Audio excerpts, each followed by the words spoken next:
वाहिगुरु जी का खालसा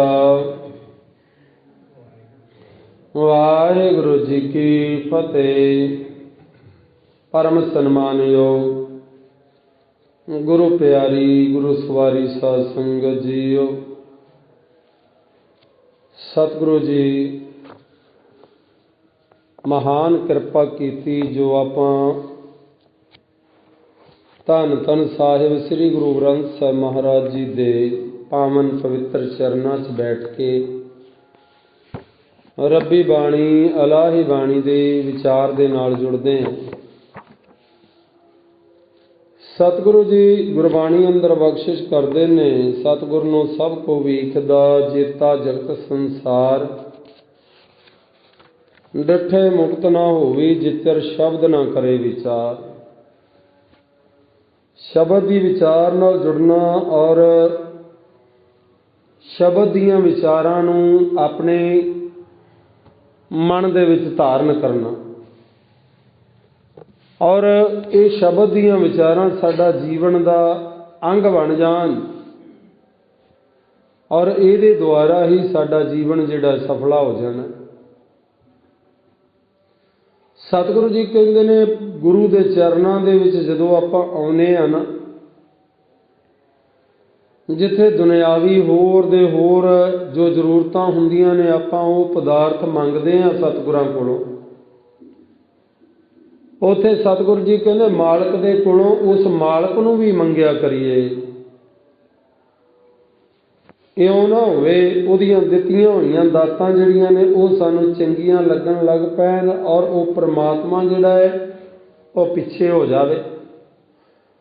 ਉਹਦੀਆਂ ਦਿੱਤੀਆਂ ਦਾਤਾਂ ਨਾਲ ਅਸੀਂ ਜੁੜ ਜਾਈਏ ਔਰ ਉਹਦੇ ਦਾਤੇ ਜਿਹੜੇ ਦਾਤੇ ਦੇ ਨਾਲ ਸਾਡੇ ਕੋਲੋਂ ਜੁੜਿਆ ਹੀ ਨਾ ਜਾਵੇ। ਇਸ ਕਰਕੇ ਸਤਿਗੁਰੂ ਜੀ ਗੁਰਬਾਣੀ ਅੰਦਰ ਸਾਨੂੰ ਸਮਝਾਉਂਦੇ ਨੇ, ਹੁੰਦਾ ਕੀ ਹੈ ਸੰਸਾਰ ਦੇ ਅੰਦਰ ਦਾਤ ਪਿਆਰੀ ਵਿਸਰਿਆ ਦਾਤਾਰਾ। ਉਹਦੀਆਂ ਦਿੱਤੀਆਂ ਦਾਤਾਂ ਜਿਹੜੀਆਂ ਨੇ ਉਹ ਪਿਆਰੀਆਂ ਹੋ ਗਈਆਂ। ਉਹਦੇ ਅੰਦਰ ਕੀ ਹੈ, ਜਿਵੇਂ ਸਾਡਾ ਘਰ ਹੈ, ਪਰਿਵਾਰ ਹੈ, ਬੱਚੇ ਨੇ, ਜ਼ਮੀਨ ਜਾਇਦਾਦ ਤੇ ਅਹੁਦੇ ਨੇ, ਇਹ ਸਾਰਾ ਕੁਛ ਦਾਤਾਂ ਕਿਹਦੀਆਂ ਦਿੱਤੀਆਂ ਨੇ? ਉਸ ਵਾਹਿਗੁਰੂ ਜੀ ਦੀਆਂ। ਔਰ ਸਤਿਗੁਰੂ ਜੀ ਕਹਿੰਦੇ ਨੇ ਦੁਨੀਆ ਦੇ ਲੋਕ ਐਸੇ ਅਕਿਰਤ ਘਣ ਨੇ, ਉਹਦੀਆਂ ਦਿੱਤੀਆਂ ਹੋਈਆਂ ਦਾਤਾਂ ਜਿਹੜੀਆਂ ਨੇ ਉਹ ਬੜੀਆਂ ਚੰਗੀਆਂ ਲੱਗਦੀਆਂ ਨੇ, ਉਹ ਬੜੀਆਂ ਪਿਆਰੀਆਂ ਲੱਗਦੀਆਂ ਨੇ। ਔਰ ਦਾਤੇ ਦਾ ਕਦੇ ਸ਼ੁਕਰਾਨਾ ਕਰਨ ਦਾ ਸਮਾਂ ਹੀ ਹੈ ਨਹੀਂ। ਇਸ ਕਰਕੇ ਸਤਿਗੁਰੂ ਜੀ ਕਹਿੰਦੇ ਨੇ ਐ ਮੇਰੇ ਮਾਲਕ ਮੈਂ ਤੈਨੂੰ ਮੰਗਦਾ ਹਾਂ, ਤੇਰੇ ਤੋਂ ਬਿਨਾਂ ਹੋਰ ਜਿੰਨੀਆਂ ਵੀ ਅਸੀਂ ਦੁਨਿਆਵੀ ਵਸਤੂਆਂ ਮੰਗਦੇ ਹਾਂ, ਸਮਾਂ ਪਾ ਕੇ ਉਹ ਦੁੱਖ ਦੇ ਵਿੱਚ ਬਦਲ ਜਾਂਦੀਆਂ ਨੇ। ਇੱਕ ਤੂੰ ਹੀ ਹੈ ਐਸਾ ਮੇਰੇ ਮਾਲਕ ਜਿਹੜਾ ਕਦੇ ਵੀ ਦੁੱਖ ਦੇ ਵਿੱਚ ਨਹੀਂ ਬਦਲਦਾ। ਤੇਰਾ ਨਾਮ ਐਸਾ ਹੈ ਜਿਹੜਾ ਸੁੱਖ ਦੇਣ ਵਾਲਾ ਹੈ, ਕਦੇ ਦੁੱਖਾਂ ਦੇ ਵਿੱਚ ਉਹ ਬਦਲਦਾ ਹੀ ਨਹੀਂ ਹੈ। ਇਸ ਕਰਕੇ ਸਤਿਗੁਰੂ ਜੀ ਗੁਰਬਾਣੀ ਅੰਦਰ ਫਰਮਾਨ ਕਰਦੇ ਨੇ, ਐ ਮੇਰੇ ਮਾਲਕ ਵਿਣ ਤੁਧ ਹੋਰ ਜੇ ਮੰਗਣਾ, ਸਿਰ ਦੁੱਖਾਂ ਕੇ ਦੁੱਖ ਦੇ ਨਾਮ ਸੰਤੋਖੀਆ, ਉਤਰੇ ਮਨ ਕੀ ਭੁੱਖ। ਮੇਰੇ ਮਾਲਕਾ ਤੇਰੇ ਤੋਂ ਬਿਨਾਂ ਜੋ ਵੀ ਹੋਰ ਅਸੀਂ ਮੰਗਦੇ ਹਾਂ, ਇੱਕ ਨਾ ਇੱਕ ਦਿਨ ਉਹ ਦੁੱਖ ਦਾ ਕਾਰਨ ਬਣ ਜਾਂਦਾ ਹੈ। ਔਰ ਸੱਚੇ ਪਾਤਸ਼ਾਹ ਜੇ ਤੈਨੂੰ ਮੰਗਾਂਗੇ ਤਾਂ ਲੋਕ ਔਰ ਪਰਲੋਕ ਦੇ ਅੰਦਰ ਤੂੰ ਸਾਡਾ ਸਾਥੀ ਬਣ ਜਾਵੇਂਗਾ, ਕਦੇ ਵੀ ਦੁੱਖ ਦੇ ਵਿੱਚ ਨਹੀਂ ਬਦਲੇਗਾ। ਕਿਉਂਕਿ ਦੁੱਖ ਉਦੋਂ ਹੁੰਦਾ ਹੈ ਜਦੋਂ ਜੀਵਨ ਦੇ ਵਿੱਚ ਆਪਾਂ ਕੁਛ ਨਾ ਕੁਛ ਪ੍ਰਾਪਤ ਕੀਤਾ ਹੁੰਦਾ ਹੈ ਔਰ ਗਵਾਚ ਜਾਂਦਾ ਹੈ। ਜਦੋਂ ਕੁਛ ਮਿਲਦਾ ਹੈ ਨਾ, ਧਨ ਦੌਲਤ ਪ੍ਰਭਾ ਜੋ ਕੁਛ ਵੀ ਸਾਨੂੰ ਮਿਲਦਾ ਹੈ, ਮਿਲ ਗਿਆ ਉਹਦੇ ਵਿੱਚ ਰੁੱਝ ਗਏ। ਬਹੁਤਾਤ ਲੋਕ ਤਾਂ ਹੰਕਾਰੀ ਵੀ ਹੋ ਜਾਂਦੇ ਨੇ ਪ੍ਰਮਾਤਮਾ ਤੋਂ ਦਾਤਾਂ ਲੈ ਕੇ, ਕਿਉਂਕਿ ਦਾਤਾਂ ਨਾਲ ਜੁੜ ਜਾਂਦੇ ਨੇ, ਦਾਤੇ ਨੂੰ ਭੁੱਲ ਜਾਂਦੇ ਨੇ, ਇਸ ਕਰਕੇ ਹੰਕਾਰੀ ਹੋ ਜਾਂਦੇ ਨੇ। ਜਬ ਕਛ ਪਾਵਤ ਤਬ ਗਰਭ ਕਰਤ ਹੈ, ਮਾਇਆ ਗਈ ਤਬ ਰੂਮਣ ਲਗਤ ਹੈ। ਜੋ ਕੁਛ ਵੀ ਬਾਕੀ ਦਾ ਪ੍ਰਮਾਤਮਾ ਤੋਂ ਬਿਨਾਂ ਸਭ ਕੁਝ ਕੀ ਹੈ, ਸਮਾਂ ਪਾ ਕੇ ਉਹ ਦੁੱਖ ਦਾ ਕਾਰਨ ਬਣਦਾ ਹੈ। ਕਿਉਂਕਿ ਜਦੋਂ ਮਿਲਿਆ ਉਦੋਂ ਖੁਸ਼ੀ ਹੋਈ, ਜਦੋਂ ਜੀਵਨ ਦੇ ਅੰਦਰ ਜਦੋਂ ਉਸ ਚੀਜ਼ ਦਾ ਵਿਛੋੜਾ ਪਵੇਗਾ, ਵਿਛੋੜਾ ਤਾਂ ਸੱਚਾਈ ਹੈ ਨਾ, ਉਦੋਂ ਕੀ ਹੋਏਗਾ? ਰੋਣਾ ਧੋਣਾ। ਪਰ ਸਤਿਗੁਰ ਜੀ ਕਹਿੰਦੇ ਨੇ ਇਸ ਕਰਕੇ ਵਿਣ ਤੁਧ ਹੋਰ ਜੇ ਮੰਗਣਾ, ਸਿਰ ਦੁੱਖਾਂ ਕੇ ਦੁੱਖ ਦੇ ਨਾਮ ਸੰਤੋਖੀਆ, ਉਤਰੇ ਮਨ ਕੀ ਭੁੱਖ। ਮੈਨੂੰ ਸੰਤੋਖ ਦੇ, ਸਬਰ ਦੇ ਔਰ ਆਪਣਾ ਨਾਮ ਦੇ, ਜਿਹਦੇ ਦੁਆਰਾ ਮੇਰੇ ਮਨ ਦੀਆਂ ਭੁੱਖਾਂ ਸਾਰੀਆਂ ਖਤਮ ਹੋ ਜਾਣ। ਇਸ ਕਰਕੇ ਤੇਰਾ ਪਿਆਰ ਜਿਹੜਾ ਹੈ ਮੇਰੇ ਹਿਰਦੇ ਦੇ ਅੰਦਰ ਹੋਵੇ। ਸ਼ਬਦ ਦਾ ਪ੍ਰਕਰਨ ਚੱਲ ਰਿਹਾ ਹੈ। ਮੋਰੀ ਰੁਣ ਚੁਣ ਲਾਇਆ, ਭੈਣੇ ਸਾਵਣ ਆਇਆ। ਔਰ ਇਸ ਸ਼ਬਦ ਦੇ ਅੰਦਰ ਸਤਿਗੁਰਾਂ ਨੇ ਬਿਰਹਾ ਦਾ ਜ਼ਿਕਰ ਕੀਤਾ ਹੈ। ਪਰਮਾਤਮਾ ਨਾਲੋਂ ਪਏ ਹੋਏ ਜਨਮਾਂ ਜਨਮਾਂ ਦੇ ਵਿਛੋੜੇ ਦਾ ਜ਼ਿਕਰ ਕੀਤਾ ਹੈ। ਅਕਸਰ ਦੁਨੀਆ ਦੇ ਅੰਦਰ ਆਪਾਂ ਨੂੰ ਕਿਸੇ ਰਿਸ਼ਤੇਦਾਰ, ਭੈਣ ਭਰਾ ਜਿਹਦੇ ਨਾਲ ਸਾਡਾ ਮੋਹ ਹੁੰਦਾ ਹੈ, ਉਹ ਵਿਛੜ ਜਾਵੇ ਨਾ, ਮਨ ਬੜਾ ਦੁਖੀ ਹੁੰਦਾ ਹੈ। ਹੋਵੇ ਵੀ ਕਿਉਂ ਨਾ, ਸੰਸਾਰ ਦੇ ਵਿੱਚ ਮੋਹ ਜਾਲ ਦੇ ਵਿੱਚ ਫਸੇ ਹੋਏ ਆ। ਔਰ ਵਿਰਲੇ ਨੇ ਦੁਨੀਆ ਦੇ ਅੰਦਰ ਜਿਨ੍ਹਾਂ ਨੇ ਪ੍ਰਮਾਤਮਾ ਦੇ ਪਏ ਹੋਏ ਵਿਛੋੜੇ ਨੂੰ ਮਹਿਸੂਸ ਕੀਤਾ ਹੋਵੇ। ਵਿਰਲੇ ਨੇ ਦੁਨੀਆ ਦੇ ਅੰਦਰ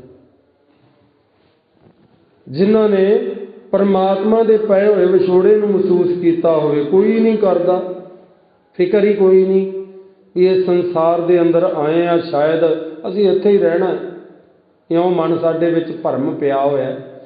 ਕਹਿਣ ਨੂੰ ਲੋਕ ਬੜੇ ਕਹਿਣ ਨੂੰ ਸੁਣੀਦੇ ਨੇ ਕਿ ਇਹ ਸੰਸਾਰ ਦੇ ਵਿੱਚੋਂ ਚਲੇ ਜਾਣਾ, ਪਰ ਜਿਹਨੇ ਅਸਲੀ ਮਨ ਕਰਕੇ ਸਮਝ ਲਿਆ ਨਾ, ਸੱਚਮੁੱਚ ਇਹ ਸੰਸਾਰ ਇੱਕ ਪਰਦੇਸੀਆਂ ਦੀ ਤਰ੍ਹਾਂ ਆਪਾਂ ਆਏ ਆ, ਪਰਾਹੁਣਿਆਂ ਦੀ ਤਰ੍ਹਾਂ 4 ਦਿਨ ਆਏ ਆ, ਆਪਾਂ ਚਲੇ ਜਾਣਾ। ਸਤਿਗੁਰੂ ਜੀ ਸਾਨੂੰ ਕਿੱਡੇ ਵਧੀਆ ਵਧੀਆ ਤਰੀਕੇ ਦੇ ਨਾਲ ਉਦਾਹਰਨਾਂ ਦੇ ਦੇ ਕੇ ਸਾਨੂੰ ਸਮਝਾਉਂਦੇ ਨੇ। ਸਤਿਗੁਰੂ ਜੀ ਕਹਿੰਦੇ ਨੇ ਤੂੰ ਆਪਣੇ ਆਪ ਪੱਕੇ ਡੇਰੇ ਲਾ ਕੇ ਸਮਝਣਾ ਮੈਂ ਬੈਠਾ ਹੋਇਆ, ਪਰ ਕਦੇ ਨਜ਼ਰ ਮਾਰ ਕੇ ਪਿਛਾਂ ਨੂੰ ਥੋੜ੍ਹੀ ਜਿਹੀ ਵੇਖ। ਜਿਨ੍ਹਾਂ ਨੇ ਤੈਨੂੰ ਜਣਿਆ ਸੀ ਉਹ ਤੇਰੇ ਮਾਪੇ, ਉਹ ਤੇਰੇ ਵੱਡੇ ਵਡੇਰੇ, ਉਹ ਕਿੱਧਰ ਨੂੰ ਚਲੇ ਗਏ? ਉਹ ਵੀ ਕਦੇ ਕਹਿੰਦੇ ਸੀ ਆ ਘਰ ਮੇਰਾ, ਆ ਬਾਹਰ ਮੇਰਾ, ਆ ਸਾਰਾ ਕੁਛ ਮੇਰਾ ਹੈ। ਤੇ ਸਤਿਗੁਰੂ ਜੀ ਸਮਝਾਉਂਦੇ ਨੇ ਫਰੀਦਾ ਕਿੱਥੇ ਤੈਂਡੇ ਮਾਪਿਆਂ, ਜਿਨੀ ਤੂੰ ਜਣਿਓ ਓਏ ਤੈਂ ਪਾਸੋਂ ਉਹ ਲੱਦ ਗਏ, ਤੂੰ ਅਜੇ ਨਾ ਪਤੀਣੇ ਓਏ। ਤੇਰੇ ਕੋਲੋਂ ਚਲੇ ਗਏ, ਲੱਦ ਗਏ ਤੋਂ ਭਾਵ ਚਲੇ ਗਏ ਤੇਰੇ ਕੋਲੋਂ, ਤੂੰ ਅਜੇ ਨਾ ਪਤੀਣਾ, ਤੂੰ ਅਜੇ ਨਹੀਂ ਸਮਝਿਆ। ਇਸ ਕਰਕੇ ਜਦੋਂ ਮੌਤ ਦਾ ਡਰ ਜਿਹੜਾ ਸਾਡੇ ਮਨ ਦੇ ਅੰਦਰ ਆਏਗਾ, ਪ੍ਰਮਾਤਮਾ ਦੀ ਭਗਤੀ ਫੇਰ ਹੀ ਹੋ ਸਕਦੀ ਹੈ। ਕਿਤੇ ਆਪਾਂ ਦੂਰ ਦੁਰਾਡੇ ਕਿਤੇ ਟੂਰ ਤੇ ਜਾਣਾ ਹੋਵੇ ਨਾ, ਤੇ ਸਾਡਾ ਮਨ ਕਿਆਸ ਲਾਉਂਦਾ ਰਹਿੰਦਾ ਵੀ ਇਸ ਟੂਰ ਤੇ ਜਾਣ ਲੱਗੇ ਇੰਨੇ ਪੈਸੇ ਚਾਹੀਦੇ ਨੇ, ਇੰਨੀ ਧਨ ਦੌਲਤ ਚਾਹੀਦੀ ਆ, ਚੀਜ਼ਾਂ ਦੀ ਜ਼ਰੂਰਤ ਪੈ ਸਕਦੀ ਹੈ, ਸਰਦੀ ਹੈ ਗਰਮ ਕੱਪੜਾ ਲੈਣਾ, ਗਰਮੀ ਹੈ ਉਸ ਤਰੀਕੇ ਦੇ ਨਾਲ ਪਾਣੀ ਲੈਣਾ, ਕਈ ਕੁਛ ਸਾਨੂੰ ਚਾਹੀਦਾ ਹੈ। ਆਪਾਂ ਸਾਰਾ ਕੁਛ ਨਾਲ ਲੈ ਕੇ ਤੁਰਦੇ ਹਾਂ। ਇੰਨੇ ਕਿਲੋਮੀਟਰ ਬਣਦਾ ਇਹ ਸਫ਼ਰ, ਇੰਨਾ ਇਹਦੇ ਗੱਡੀ 'ਚ ਤੇਲ ਪੈਣਾ, ਇੰਨਾ ਸਾਰਾ ਕੁਛ ਹਿਸਾਬ ਕਿਤਾਬ ਆਪਾਂ ਕਰਦੇ ਹਾਂ। ਪਰ ਸਤਿਗੁਰੂ ਜੀ ਕਹਿੰਦੇ ਨੇ ਜੇ ਮਾਰਗ ਕੇ ਗਣੇ ਜਾਏ ਨਾ ਕੋਸਾ, ਹਰ ਕਾ ਨਾਮ ਊਹਾ ਸੰਗ ਤੋਸਾ। ਜਿਸ ਰਸਤੇ ਦੇ ਕੋਈ ਮਾਰਗ ਦੇ ਕੋਹ ਨਹੀਂ ਗਿਣੇ ਜਾਂਦੇ, ਸਫ਼ਰ ਨੂੰ ਮਾਪਿਆ ਨਹੀਂ ਜਾ ਸਕਦਾ। ਪਰਮਾਤਮਾ ਦਾ ਨਾਮ ਹੀ ਉੱਥੇ ਰਸਤੇ ਦਾ ਤੇਰਾ ਤੋਸਾ ਕੀ ਹੁੰਦਾ ਹੈ? ਰਸਤੇ ਦਾ ਖਰਚਾ। ਪਰਮਾਤਮਾ ਦਾ ਨਾਮ ਤੇਰੇ ਰਸਤੇ ਦਾ ਖਰਚਾ ਬਣਨਾ ਹੈ, ਜਿਹਦਾ ਤੈਨੂੰ ਚਿੰਤਾ ਹੀ ਕੋਈ ਨਹੀਂ, ਤੈਨੂੰ ਫਿਕਰ ਹੀ ਕੋਈ ਨਹੀਂ। ਇਸ ਕਰਕੇ ਸਤਿਗੁਰੂ ਜੀ ਕਹਿੰਦੇ ਨੇ ਪਰਮਾਤਮਾ ਨਾਲ ਪਿਆਰ ਵੀ ਤਾਂ ਬਣੇਗਾ ਜੇ ਮਨ ਨੂੰ ਇਸ ਸੰਸਾਰ ਦੇ ਨਾਲੋਂ ਤੋੜਨ ਦਾ ਯਤਨ ਕਰੇਗਾ। ਸਮਝੇਗਾ ਇਹ ਦੁਨੀਆ ਜਿਹੜੀ ਪਰਾਈ ਹੈ, ਮੇਰਾ ਆਪਣਾ ਕੁਝ ਵੀ ਨਹੀਂ ਹੈ। ਸਤਿਗੁਰੂ ਜੀ ਨੇ ਕਿਰਪਾ ਕੀਤੀ ਹੈ। ਪ੍ਰਕਰਨ ਜਿਹੜਾ ਚੱਲ ਰਿਹਾ ਸੀ ਸ਼ਬਦ ਦਾ, ਉਹਦੀ ਵਿਚਾਰ ਦੇ ਨਾਲ ਆਪਾਂ ਜੁੜੀਏ ਕਿ ਜਿਸ ਮਨੁੱਖ ਨੂੰ ਸਮਝ ਆ ਜਾਂਦੀ ਹੈ मन परदेसी जे थी है, सब देश पराया, किस पै खोलों गंठड़ी दुखी भरिया। ये देश पराया है और जिन्हों समझ आ गई इनू छड्डना पैना है और परमात्मा नाल सांझ पाइए जिहड़ा साडा लोक और परलोक दा साथी बनना है। ਉਹਦੇ ਵਿਛੋੜੇ ਦੇ ਵਿੱਚ ਜੀਵ ਇਸਤਰੀ ਕਿਵੇਂ ਕੁਰਲਾਉਂਦੀ ਹੈ, परमात्मा ਦੇ ਅੱਗੇ ਅਰਦਾਸਾਂ ਕਰਦੀ ਹੈ, ਸ਼ਬਦ ਦੇ ਪ੍ਰਕਰਮ ਦੇ ਨਾਲ ਜੁੜੀਏ ਔਰ ਜੁੜਨ ਤੋਂ ਪਹਿਲਾਂ ਕਰੀਏ ਰਸਨਾ ਪਵਿੱਤਰ ਤੇ ਆਖੋ ਜੀ ਸਤਨਾਮ ਸ੍ਰੀ ਵਾਹਿਗੁਰੂ ਸਾਹਿਬ ਜੀ। सतनाम श्री वाहिगुरु साहिब जी। माठ गुंदाई पट्टियां भरिए मांग संधूरे, अगे गई न मनिया मरो विसूर विसूरे। मैं रवंदी सब जग रुन्ना, रुनड़े वरों पखेरू। एक न रुन्ना मेरे तन का बिरहा, जिन्हों पिरहों विछोड़ी।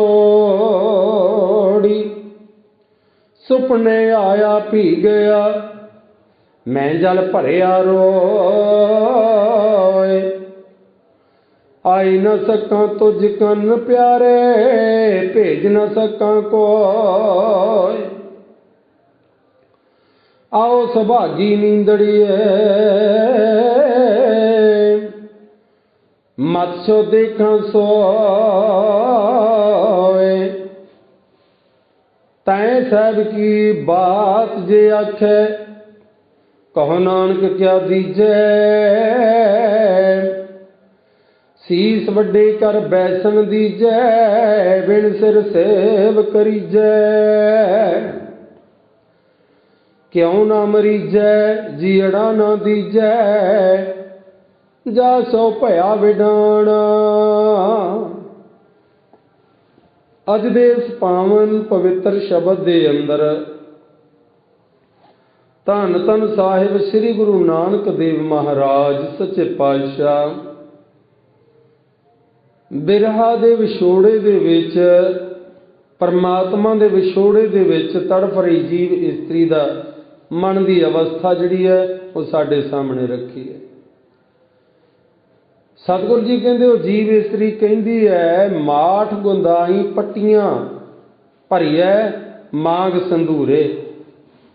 जीव इस्त्री कहंदी परमात्मा नूं मिलण वास्ते मैं कई प्रकार दे शरीर के उत्ते अडंबर जिहड़े सन वो रचे, यतन किया कि परमात्मा मैनू मिल पवे। माठ गुदाई पट्टियां, पट्टियां तो भाव की हुंदा है जिवें बीबियां भैणां सिर वाहुंदियां ने, केसां च कंघी करदियां ने और ऐन विचकार चीर कढ़िया उहनूं पट्टियां कहा जांदा। माठ गुदाई केसां नूं गुंदिया, भरिए मांग संधूरे। गुंदन तो भाव की है गुंद लिया केसां नूं मांग दे विच संदूर भर लिया। पर यह निशानी की सी सुहाग दी कि उस परमात्मा उस वाहिगुरू जी दे नाल मैं जुड़ना चाहुंदी हां। बारी जिहड़ा सी वो श्रृंगार कीता पर परमात्मा नाल मेल ना होया। सतगुरु जी कहंदे अगे गई ना मन्निया मरो विसूर विसूरे।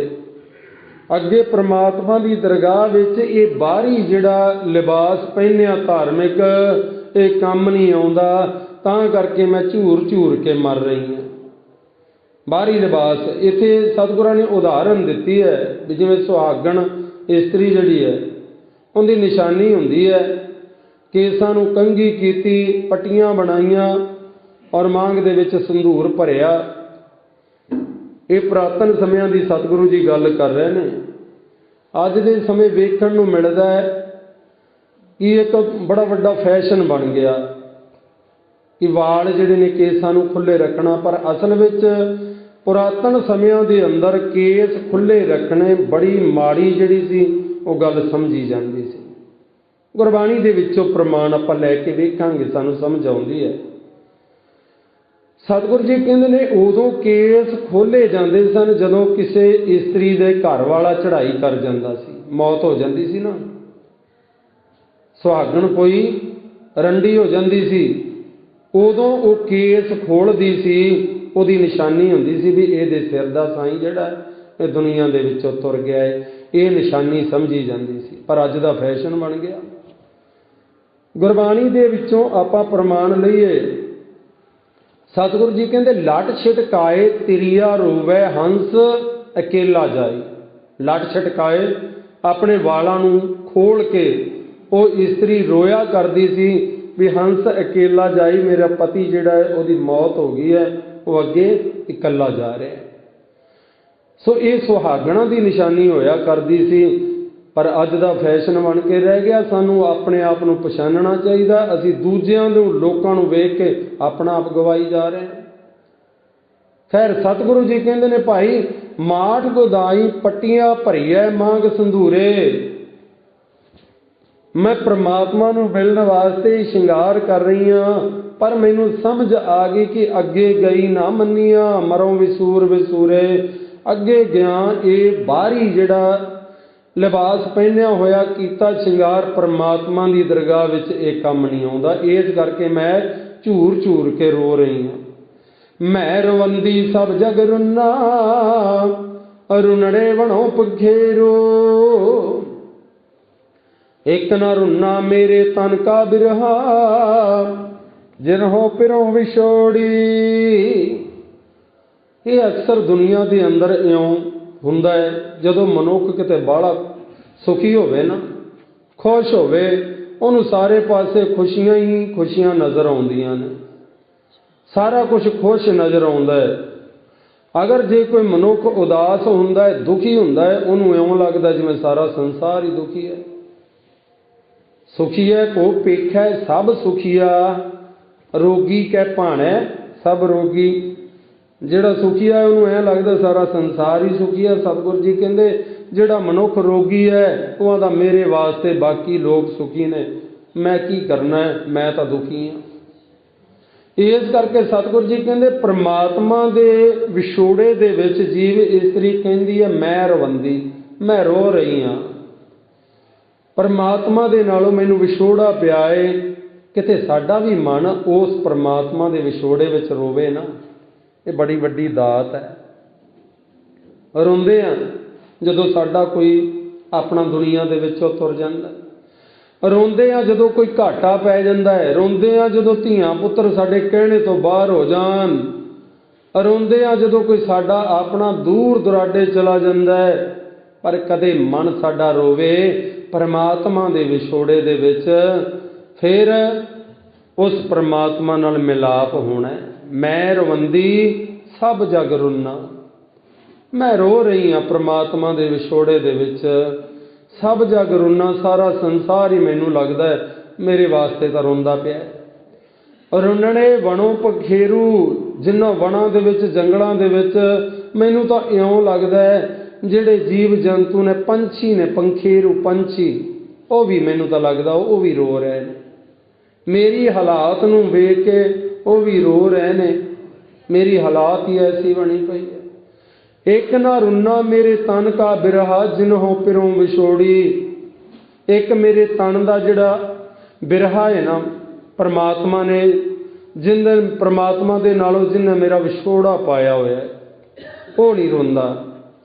ਇੱਕ ਨਾ ਰੁੰਨਾ ਮੇਰੇ ਤਨ ਕਾ ਬਿਰਹਾ ਜਿਨਹੋਂ ਪਿਰੋਂ ਵਿਛੋੜੀ। ਮੇਰੇ ਮਨ ਦੇ ਲਾਲਚ, ਮਨ ਦੇ ਵਿੱਚ ਮਾਇਆ ਦੀ ਪਕੜ, ਮਾਇਆ ਦਾ ਮੋਹ ਜਾਲ ਜਿਹੜਾ ਉਹ ਨਹੀਂ ਰੋਂਦਾ ਜਿਹਨੇ ਮੈਨੂੰ ਮੇਰੇ ਪਰਮਾਤਮਾ, ਮੇਰੇ ਵਾਹਿਗੁਰੂ ਦੇ ਨਾਲੋਂ ਵਿਛੋੜ ਛੱਡਿਆ। ਸੁਪਨੇ ਆਇਆ ਪੀ ਗਿਆ ਮੈਂ ਜਲ ਭਰਿਆ ਰੋਏ, ਆਏ ਨਾ ਸਕਾਂ ਤੁਝ ਕਨ ਪਿਆਰੇ ਭੇਜ ਨਾ ਸਕਾਂ ਕੋਇ। ਸਤਿਗੁਰੂ ਜੀ ਕਹਿੰਦੇ ਨੇ ਸੁਪਨੇ ਦੇ ਵਿੱਚ ਨਾ ਮੈਨੂੰ ਪਰਮਾਤਮਾ ਦੇ ਦਰਸ਼ਨ ਹੋ ਗਏ। ਸੁਪਨੇ ਆਇਆ ਪੀ ਗਿਆ, ਸੁਪਨੇ ਦੇ ਵਿੱਚ ਪਰਮਾਤਮਾ ਦੇ ਦਰਸ਼ਨ ਹੋਏ ਤੇ ਸੁਪਨਾ ਵੀ ਹਮੇਸ਼ਾ ਯਾਦ ਰੱਖਣਾ ਸਾਨੂੰ ਉਹੋ ਜਿਹੇ ਰਾਤ ਨੂੰ ਸੁਪਨੇ ਆਉਣਗੇ ਜਿਹੋ ਜਿਹੇ ਅਸੀਂ ਦਿਨੇ ਯਾਦ ਸਾਡੇ ਮਨ ਦੇ ਵਿੱਚ ਵਸੀ ਹੁੰਦੀ ਹੈ। ਸਾਰਾ ਦਿਨ ਜਿਹੋ ਜਿਹੇ ਕੰਮਕਾਰ ਕੀਤੇ ਹੁੰਦੇ ਨੇ ਅਕਸਰ ਰਾਤ ਨੂੰ ਸੁਪਨਾ ਵੀ ਉਹੋ ਜਿਹਾ ਹੋ ਜਾਂਦਾ।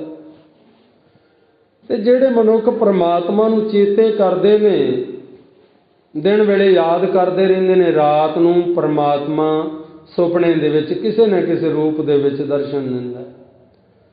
ਗੁਰਬਾਣੀ ਦੇ ਅੰਦਰ ਆਪਾਂ ਪੜ੍ਹਦੇ ਹਾਂ, ਜਾਗਣ ਤੇ ਸੁਪਨਾ ਭਲਾ ਬਸੀਐ ਪ੍ਰਭ ਸੰਗ। ਸਤਿਗੁਰੂ ਜੀ ਕਹਿੰਦੇ ਜਾਗਣ ਤੋਂ ਵੀ ਤਾਂ ਫਿਰ ਸੁਪਨਾ ਹੀ ਚੰਗਾ ਹੈ ਜਿਹਦੇ ਵਿੱਚ ਪਰਮਾਤਮਾ ਨਾਲ ਮਿਲਾਪ ਹੋ ਜਾਂਦਾ ਹੈ। ਸਾਕਸ਼ਾਤ ਨਹੀਂ ਮਿਲਦਾ, ਸੁਪਨੇ ਦੇ ਵਿੱਚ ਮਿਲ ਪਿਆ। ਸੁਪਨੇ ਆਇਆ ਭੀ ਗਿਆ, ਸੁਪਨੇ ਦੇ ਵਿੱਚ ਆਇਆ ਪਰਮਾਤਮਾ ਮੇਰੇ, ਭੀ ਗਿਆ, ਅੱਖ ਖੁੱਲੀ, ਉਹ ਚਲਾ ਗਿਆ। ਤੇ ਫਿਰ ਮਨ ਜਿਹੜਾ ਸੀ ਉਦੋਂ ਵੀ ਜ਼ਿਆਦਾ ਉਦਾਸ ਹੋ ਗਿਆ। ਸਤਿਗੁਰੂ ਜੀ ਕਹਿੰਦੇ ਮੈਂ ਜਲ ਭਰਿਆ ਰੋਏ, ਅੱਖਾਂ ਦੇ ਵਿੱਚੋਂ ਪਾਣੀ ਭਰ ਭਰ ਕੇ ਫਿਰ ਮੈਂ ਰੋਇਆ ਵੀ ਮੈਂ ਸੁਪਨੇ ਦੇ ਵਿੱਚ ਆ ਕੇ ਤੇ ਹੁਣ ਤੂੰ ਚਲਾ ਗਿਆ ਹੈ, ਵਿਛੋੜਾ ਫਿਰ ਪੈ ਗਿਆ। ਅੱਖਾਂ ਦੇ ਵਿੱਚ ਪਾਣੀ ਭਰ ਭਰ ਕੇ ਰੋਇਆ ਤੇ ਫਿਰ ਮਨ ਦੇ ਵਿੱਚ ਵਿਚਾਰ ਆਈ, ਆਏ ਨਾ ਸਕਾਂ ਤੁਝ ਕਨ ਮੇਰੇ ਮਾਲਕਾ, ਮੇਰੀ ਕੋਈ ਹੈਸੀਅਤ ਨਹੀਂ, ਮੇਰੀ ਕੋਈ ਪਕੜ ਨਹੀਂ, ਮੇਰਾ ਕੋਈ ਸਿਆਣਪ ਨਹੀਂ, ਮੈਂ ਤੇਰੇ ਕੋਲ ਪਹੁੰਚ ਜਾਵਾਂ, ਤੇਰੇ ਕੋਲ ਆ ਜਾਵਾਂ। ਆਏ ਨਾ ਸਕਾਂ ਤੁਝ ਕਨ, ਕੰਨ ਦਾ ਅਰਥ ਹੁੰਦਾ ਕੋਲ, ਆਏ ਨਾ ਸਕਾਂ, ਮੈਂ ਨਹੀਂ ਆ ਸਕਦਾ ਤੇਰੇ ਕੋਲ।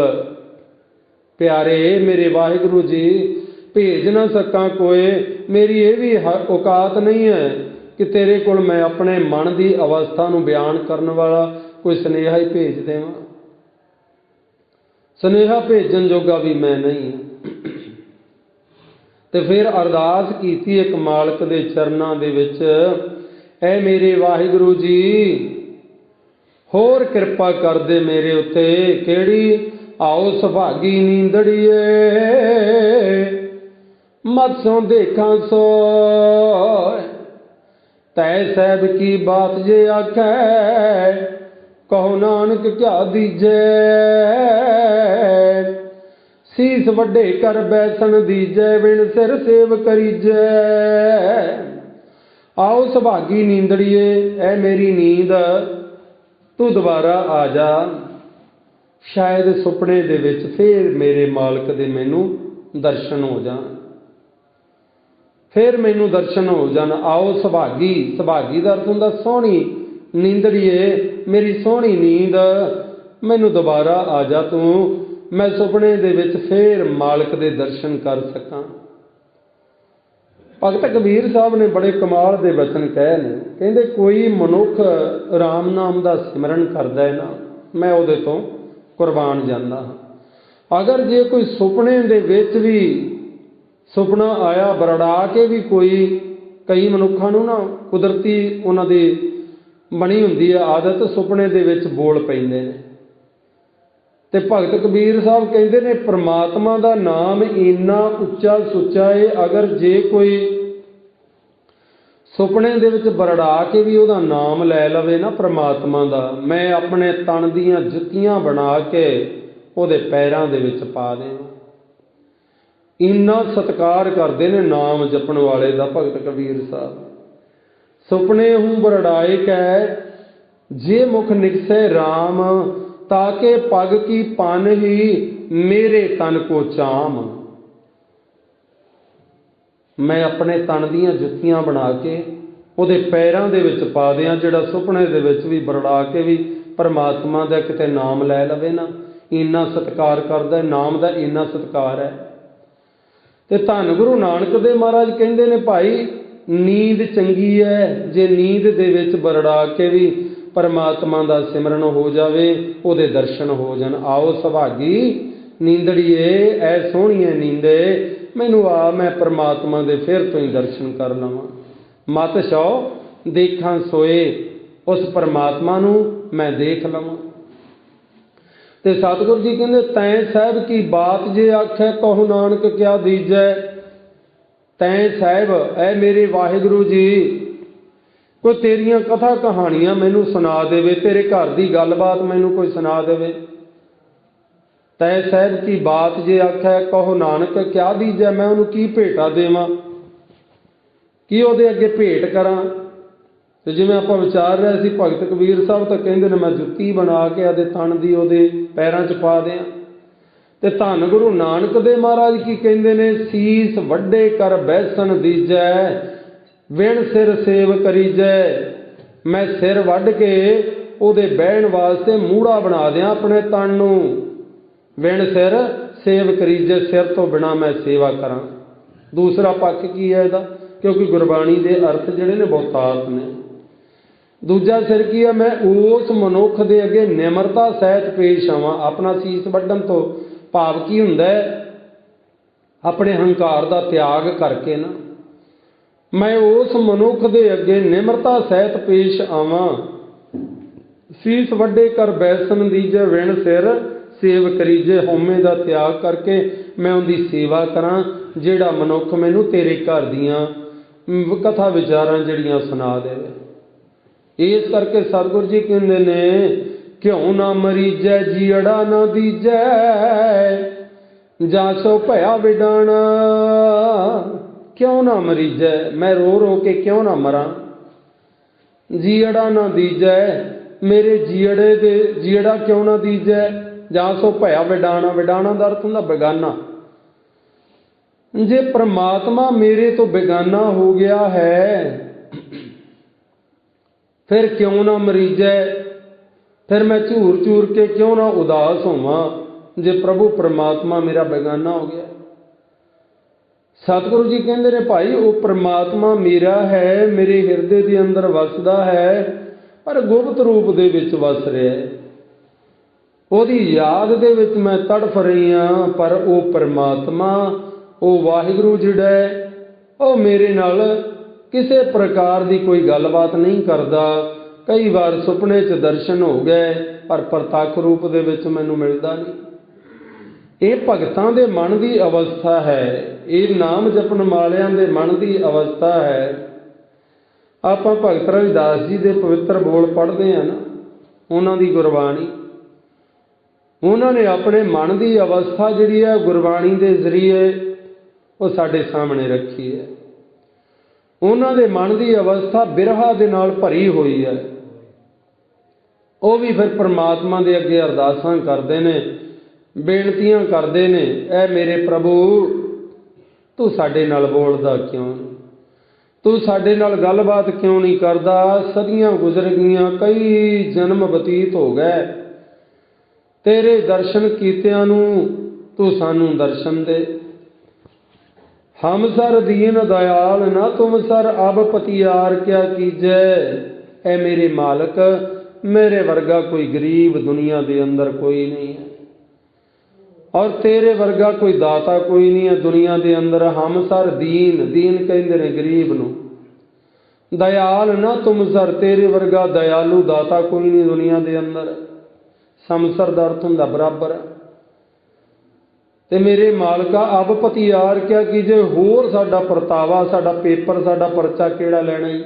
ਮੈਂ ਤਾਂ ਆਪਣਾ ਆਪ ਤੇਰੇ ਅੱਗੇ ਰੱਖੀ ਜਾਂਦਾ ਵੀ ਮੇਰੇ ਵਰਗਾ ਗਰੀਬ ਕੋਈ ਨਹੀਂ, ਤੇਰੇ ਵਰਗਾ ਦਾਤਾ ਕੋਈ ਨਹੀਂ, ਦਇਆਲੂ ਕੋਈ ਨਹੀਂ।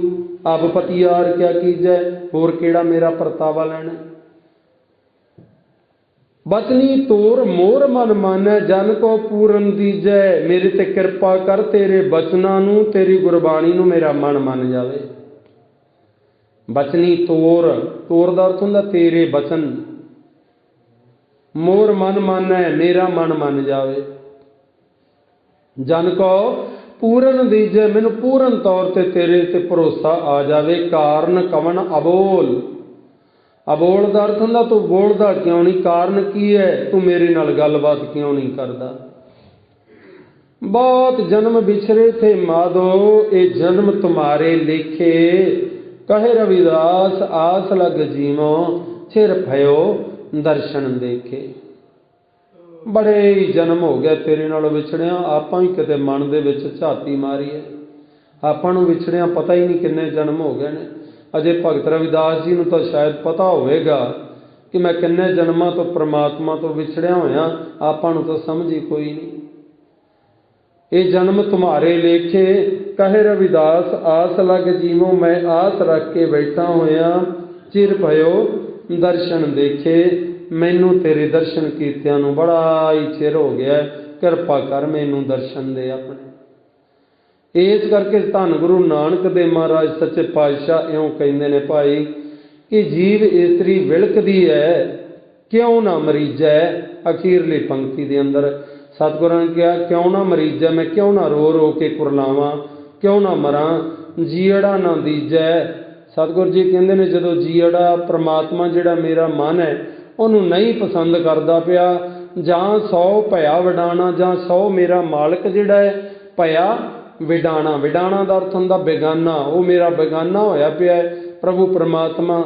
ਇਸ ਕਰਕੇ ਉਹਦੇ ਵਿਛੋੜੇ ਦੇ ਵਿੱਚ ਮੈਂ ਤੜਫ ਰਹੀ ਹਾਂ। ਪ੍ਰਭੂ ਪਰਮਾਤਮਾ ਵਾਹਿਗੁਰੂ ਕਿਰਪਾ ਕਰ ਔਰ ਮੈਨੂੰ ਆਪਣੇ ਚਰਨਾਂ ਦਾ ਮਿਲਾਪ ਬਖਸ਼। ਇਹੀ ਅਰਦਾਸਾਂ ਬੇਨਤੀਆਂ ਆਪਾਂ ਕਰਨੀਆਂ ਨੇ ਜੋ ਧੰਨ ਗੁਰੂ ਨਾਨਕ ਦੇਵ ਮਹਾਰਾਜ ਸੱਚੇ ਪਾਤਸ਼ਾਹ ਜੀ ਨੇ ਸਾਨੂੰ ਗੁਰਬਾਣੀ ਦੇ ਅੰਦਰ ਦੱਸੀਆਂ ਨੇ। ਸੋ ਗੁਰਬਾਣੀ ਦੀ ਵਿਚਾਰ ਕਰਦਿਆਂ ਅਨੇਕਾਂ ਹੀ ਭੁੱਲਾਂ ਹੋਈਆਂ ਹੋਣਗੀਆਂ। ਸਤਿਗੁਰੂ ਜੀ ਬਖਸ਼ਣਹਾਰ ਨੇ, ਬਖਸ਼ ਲੈਣਗੇ, ਸਮਤ ਬਖਸ਼ਣ। ਇਸੇ ਤਰ੍ਹਾਂ ਗੁਰਬਾਣੀ ਦੀਆਂ ਵਿਚਾਰਾਂ ਨਾਲ ਜੁੜ ਕੇ ਅਸੀਂ ਆਪਣਾ ਮਨੁੱਖਾ ਜਨਮ ਸਫਲਾ ਬਣਾ ਲਈਏ ਜੀ। ਫਤਿਹ ਬੁਲਾਈਏ ਵਾਹਿਗੁਰੂ।